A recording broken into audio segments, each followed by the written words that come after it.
lesson in A Course in Miracles, and I'm going to read some of the preceding lessons leading up to today's lesson, lesson 46. Lesson 30. God is in everything I see because God is in my mind. Lesson 31. I am not the victim of the world I see. Lesson 32. I have invented the world I see. Lesson 33. There is another way of looking at the world. Lesson 34. I could see peace instead of this. Lesson 35. My mind is part of God's. I am very holy. Lesson 36. My holiness envelops everything I see. Lesson 37. My holiness blesses the world. Lesson 38. There is nothing my holiness cannot do. Lesson 39. My holiness is my salvation. Lesson 40. I am blessed as a son of God. Lesson 41. God goes with me wherever I go. Lesson 42. God is my strength. Vision is his gift. Lesson 43. God is my source. I cannot see apart from him. Lesson 44. God is the light in which I see. Lesson 45. God is the mind with which I forgive. And lesson 46. God is the love in which I forgive. God does not forgive because he has never condemned, and there must be condemnation before forgiveness is necessary. Forgiveness is the great need of the world, but that is because it is a world of illusions. Those who forgive are thus releasing themselves from illusions, while those who withhold forgiveness are binding themselves to them. As you condemn only yourself, so do you forgive only yourself. Yet, although God does not forgive, his love is nevertheless the basis of forgiveness. Fear condemns and love forgives. Forgiveness thus undoes what fear has produced, returning the mind to the awareness of God. For this reason, forgiveness can truly be called salvation. It is the means by which illusions disappear. Today's exercises require at least 3 full 5-minute practice periods. And as today's idea to yourself, by repeating today's ideas to yourself as usual, close your eyes, and as you do so, spend a minute or two in searching your mind for those whom you have not forgiven. It does not matter how much you have not forgiven them. You have not forgiven them entirely or at all. You are doing the exercises well. If you are doing the exercises well, you should have no difficulty in finding a number of people you have not forgiven. It is a safe rule that anyone you do not like is a suitable subject. Mention each one by name and say, God is the love in which I forgive you. Insert name. The purpose of the little phase of today's practice periods is to pull you in a position to forgive yourself. After you have applied the idea to all those who come to mind, tell yourself, God is the love in which I forgive myself. Then devote the remainder of the practice period to adding related ideas such as God is the love with which I forgive myself. God is the love in which I am blessed. This form of application may vary considerably, but the central idea should not be lost. You might say, for example, I cannot be guilty because I'm a son of God. I have already been forgiven. No fear is possible in a mind beloved of God. There is no need to attack because love has forgiven me. The practice period should end, however, with a repetition of today's idea as originally stated. The shorter practice periods may consist either of a repetition of the idea for today in the original or in a related form as you prefer. Be sure, however, to make sure specific applications, if they are needed. They will be needed at any time during the day, which you become aware of any kind of negative reaction to anyone present or not. In that event, tell him silently, God is the love in which I forgive you. Good morning, friends. Happy day 46 of the year. It's kind of fun doing this countdown. We're kind of counting down 365 days with each daily lesson. Y'all, over the last couple of days, each one of these lessons has been surrounding, it is basically in God, I see in God, I think, in God I love. And what this does over the last couple of days as I've been practicing these concepts, I've I've felt like little changes and little switches in my own mind. Like 2 days ago, let me go back to what the lesson was. It was lesson 44, God is the light in which I see. So 2 days ago I was doing this lesson and I had my eyes closed and I almost just, it was funny, I felt like kind of, I guess you could say, I just had the sensation of almost like a film covering my eyes where it was like light pierced through it, and it was like the light of God was piercing through this veil and this lens through which I had been viewing the world. And that's what we want. We want the love of God to allow for us to really permeate into ourselves, the way that we forgive ourselves, but then everybody else. And then that's where real freedom comes, where we're no longer holding people hostage to what they've done in the past. You know, there's this thing around somebody like almost like holding on to someone's like their shirt collar and saying, pay me what you owe me. And that concept of retribution, it doesn't just put them in bondage to us, but we're actually holding on to them too. We're both intertwined and in change to each other. And so when we're willing to forgive, it's not just setting the other person free, it's actually at the end of the day really truly setting ourselves free. But it's a scary thing because will they end up paying us back? Will justice be served? And so I think that at the end of the day, that fear prevents love from being able to take place because we're afraid that justice won't take place. And so at the end of the day, us saying, God is the love in which I forgive, it's not just, okay, God, I'm going to let your love be the one that transcends my need for justice, but I'm also, okay, God, I'm entrusting this person and this situation to you. And I'm trusting that somehow justice will be served and justice will be paid. But at the end of the day, my forgiveness is letting go of not just that person, but letting go of myself. Because y'all, that vengeance, that desire for retribution, and that chokehold we can have on other people, man, it's a dangerous place to be. It can be never ending too, because the definition of justice changes per person, it changes per experience, it changes based on timeline, and we can find ourselves just continuously holding people in a noose hold. And no one is ever free. People that we encounter, we've got our long checklist of why they owe us, and then likewise people have their long checklist for us. And so when we encounter people, there's just this kind of subconscious narrative of you owe me, or I owe you, rather than actually really being free to enjoy each other and enter into love and enter into just simply being together. When fear is the propelling agent of relationship, there is no freedom. But when love can be the one driving us to and towards each other, then we can allow each other to really be free to exist in, rather than having to do a whole bunch of things to pay back. They actually get to be as they were designed by God to be. And that's, someone asked the other day, what is the kingdom of heaven? Amazing question. And frankly, I'm going to be diving into that today for my vertical alignment.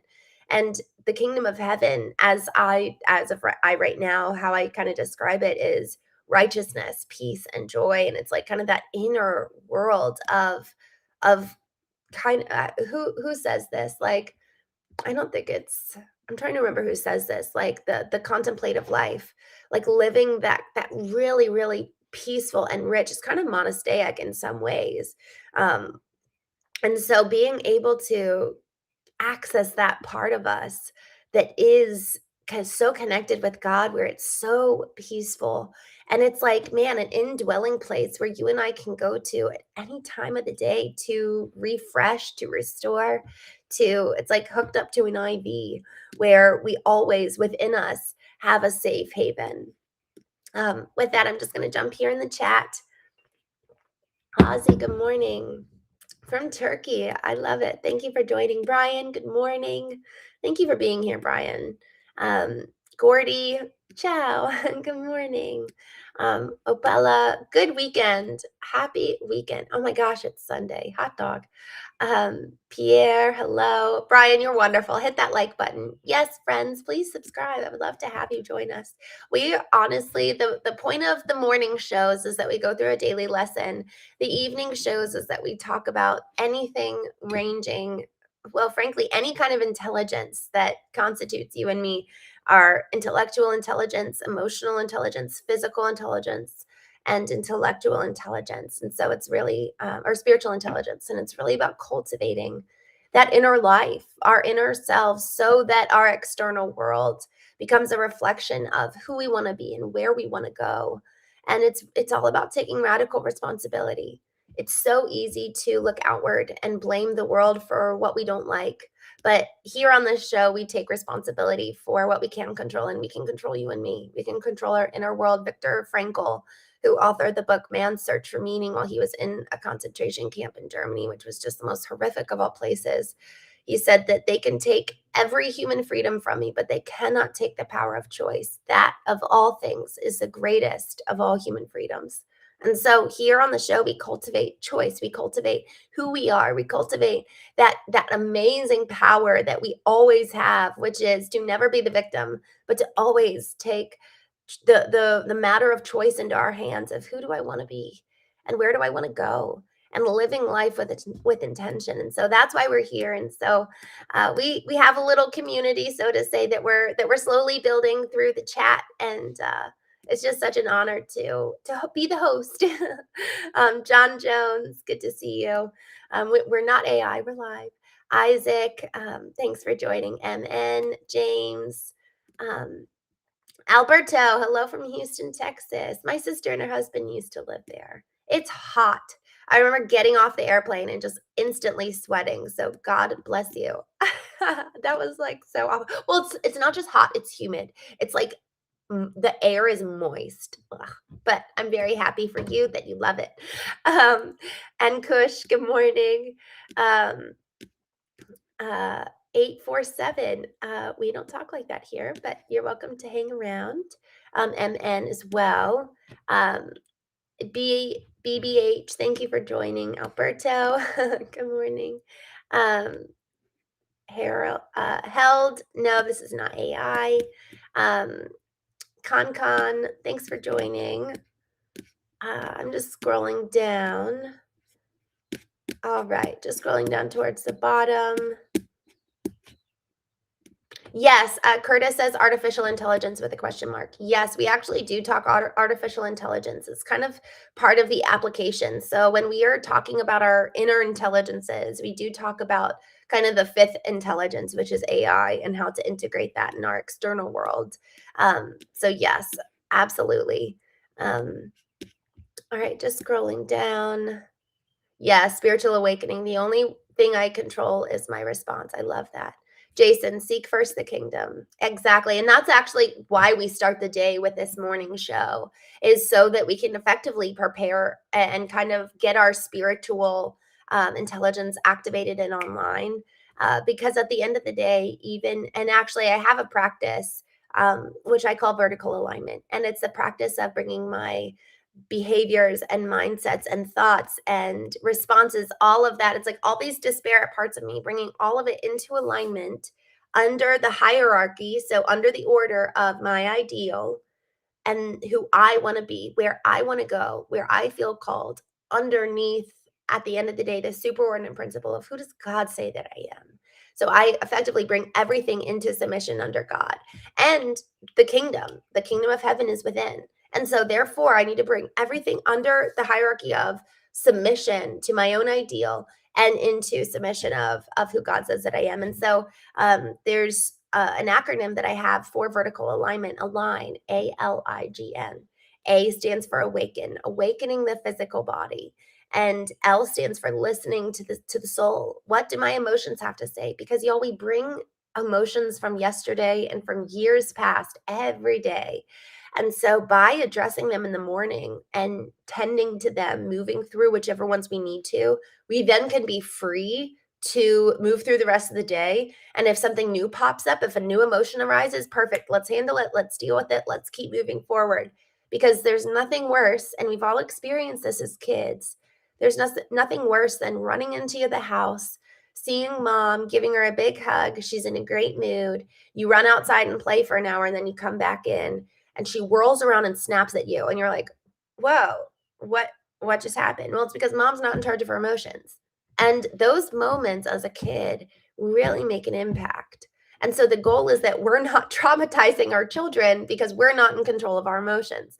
And so if we're coming to be emotionally intelligent, it's moving through these emotions, but we have to start by listening to them. So A is awakening our physical body because so often those emotions show up as physical sensations in our body. L is listening to emotions. I is illuminating the spirit. And this is where, at the end of the day, everything comes into subservience to the truth, capital T truth. What does God say? And illuminating the truth brings our physical body and our emotions into submission under, yeah, I feel this way. And I don't want to be this person. This is not who God says that I should be. I might actually be feeling really, really angry at somebody, but I choose forgiveness. So that's a way that we kind of bring in the application for today. And that's the ultimate truth under which I submit. And there is a semblance, I like that word submission, where it's like, okay, God, I'm choosing to let you be at the hierarchy of my pyramid. You're at the pinnacle, you're at the top. And boy, do I have so much respect and reverence for you over revering that person that I fear. There's a reason why it says the fear of God versus fear of man, because we can fear one or the other. And it's real fear. There's actually like, I'm afraid of this person. And so I'm going to take control because I'm afraid of what they'll do to me. And y'all, there's one person in my life that I actually really feel that for. I do have somebody that I'm actually kind of afraid of. And I've never felt that way before. And so I get that sentiment. But when you look at the root word of fear in the context of fearing the Lord, it's a reverence. So, do I have a greater reverence for that person or a greater reverence from God? Who's going to be on the throne of my life? Who's going to be at the pinnacle of my mountain? That person. And then I'm going to operate my entire life around circumnavigating the fear that I have for that person. Or do I actually revere God more? And also, do I trust that He'll watch out for me? Do I trust that He's good, that He'll keep me safe? And safe doesn't mean my own definition of safe. It's like Viktor Frankl. He wasn't technically safe in the concentration camp. So it's this very odd dichotomy of when we realize the power of love in our inner world and how internally we are always safe no matter what.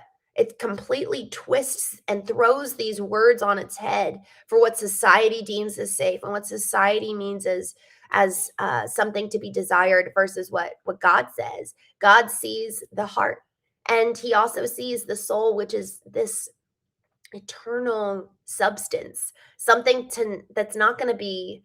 I frankly, I don't believe this. I don't know, but I don't think it's going to die when we do. I think it does live on. That's what I think, but I don't have any proof. But I do think so. And so this cultivation of our inner self, who we truly are. When you cut somebody open to do heart surgery, you don't find them. So that's what I mean when I say cultivating our inner life.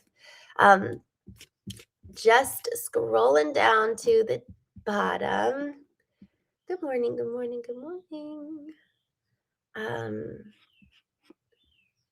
all right. I think, y'all, I am going to jump off now. I like to keep these to about 15 to 20 minutes. I just want to see if there's any um, comments here.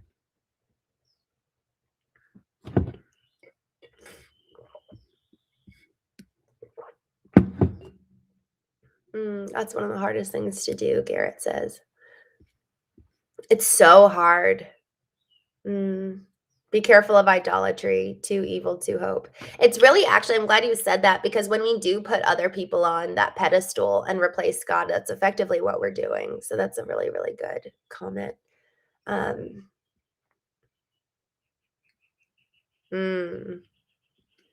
just looking at some of this. Kick It says, why did you choose novelty-sized glasses? Honestly, I don't like it when I feel like my periphery is being cut off. Um, that's so funny. All right, y'all. I'm going to jump off. Thank you so much for joining today. We'll be going live again tonight at 8:30 p.m. Eastern. Um, have a wonderful day, and remember today's lesson: God is the love in which I forgive. So, for those things in our lives where it's just felt like impossible to forgive, move through this lesson. I really encourage you to do it because freedom is on the other side of forgiveness. All right, y'all. Have a wonderful day. I will talk.